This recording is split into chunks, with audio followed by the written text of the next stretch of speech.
Bonjour à tous, bienvenue dans Chine France, le journal, votre émission quotidienne d'information sur la Chine. Sans transition, voici les titres de ce journal. Les 91 délégations ont terminé toute leur inscription pour les JO d'hiver de Pékin. La ministre française déléguée au sport se rendra bien en Chine pour soutenir les athlètes français lors des JO. Le début du relais de la flamme olympique a commencé à Pékin. Tesla lance son kit karaoké pour chanter en voiture et fait un carton.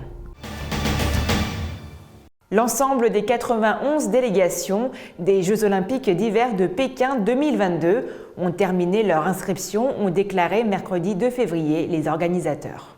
Selon le comité d'organisation de Pékin pour les Jeux olympiques et paralympiques d'hiver de 2022, des réunions d'inscription ont eu lieu avec toutes les délégations alors que le travail connexe a été fait. Avec l'ouverture vendredi des JO d'hiver de Pékin 2022, l'arrivée des athlètes et autres acteurs olympiques a augmenté.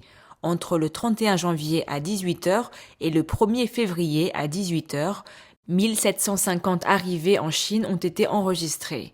Selon les statistiques du comité, un total de 12 349 personnes sont arrivées à Pékin et 117 sont déjà reparties entre le 4 janvier et le 1er février. Les JO d'hiver de Pékin ont également attiré l'attention et la couverture des médias du monde entier, avec un total de 8 210 cartes d'accréditation pour les journalistes, les photographes et les radiodiffuseurs activées du 4 janvier au 1er février. Et si certains pays ont décidé de boycotter diplomatiquement les Jeux d'hiver 2022 de Pékin, la France sera bien représentée par Roxana Maracineanu, la ministre déléguée au sport.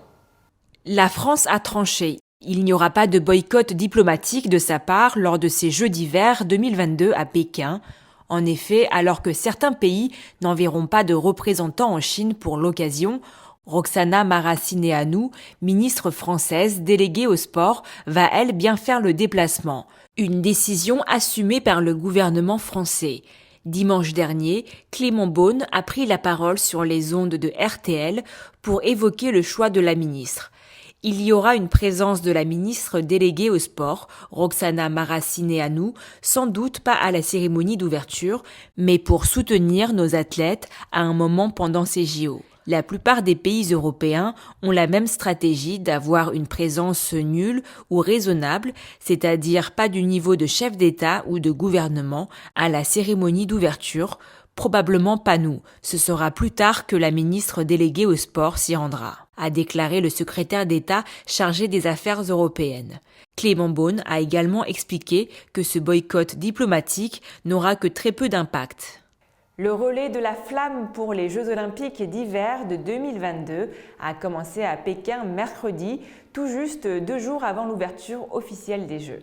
Le vice-premier ministre chinois Han Zheng, qui est également membre du comité permanent du bureau politique du comité central du Parti communiste chinois, a allumé une torche depuis un chaudron lors de la cérémonie de lancement tenue dans le parc forestier olympique, puis la remise à Luo Zihuan, âgé de 80 ans et premier champion du monde de sport d'hiver de la Chine.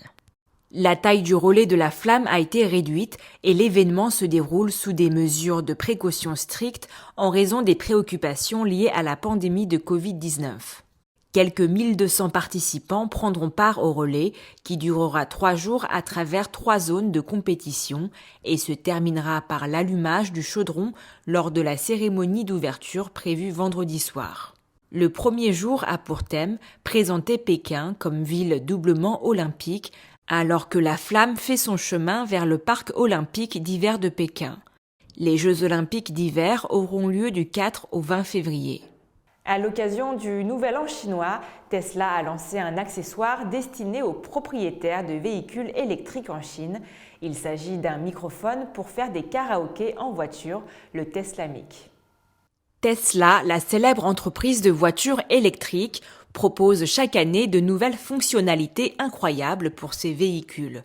À l'occasion du Nouvel An chinois, la marque a une nouvelle fois décidé d'innover en installant une option étonnante dans ses véhicules vendus en Chine, le Tesla Mic. Il s'agit d'un microphone qui permet de faire des karaokés en voiture. Les microphones, en rupture de stock ont été vendus par deux en tant qu'accessoires sur le site officiel du fabricant à un prix de 1199 yuan, soit environ 167 €. Comme le décrit Tesla, le Tesla Mic peut s'associer automatiquement au système de karaoké embarqué. De plus, il est doté de quelques modes sonores dédiés pour améliorer encore la voix des chanteurs. Il peut également être utilisé en dehors des voitures Tesla. Tesla avait déployé en 2019 une mise à jour permettant aux passagers de ces voitures de faire des karaokés avec la fonction karaoké. En Chine, celle-ci permet de jouer des chansons sur l'écran central des voitures en utilisant l'interface et le catalogue de l'Eshike TV, un logiciel de karaoké. En plus de lancer son nouveau micro, Tesla a également déployé une nouvelle mise à jour du Nouvel An chinois qui comprend une fonctionnalité permettant de mettre à jour la couleur du rendu de la voiture sur le système d'infodivertissement et dans l'application Tesla. C'est la fin de votre journal. Merci à tous de l'avoir suivi. N'oubliez pas de vous abonner à la chaîne et également de liker la vidéo. Très belle journée ou très belle soirée à tous.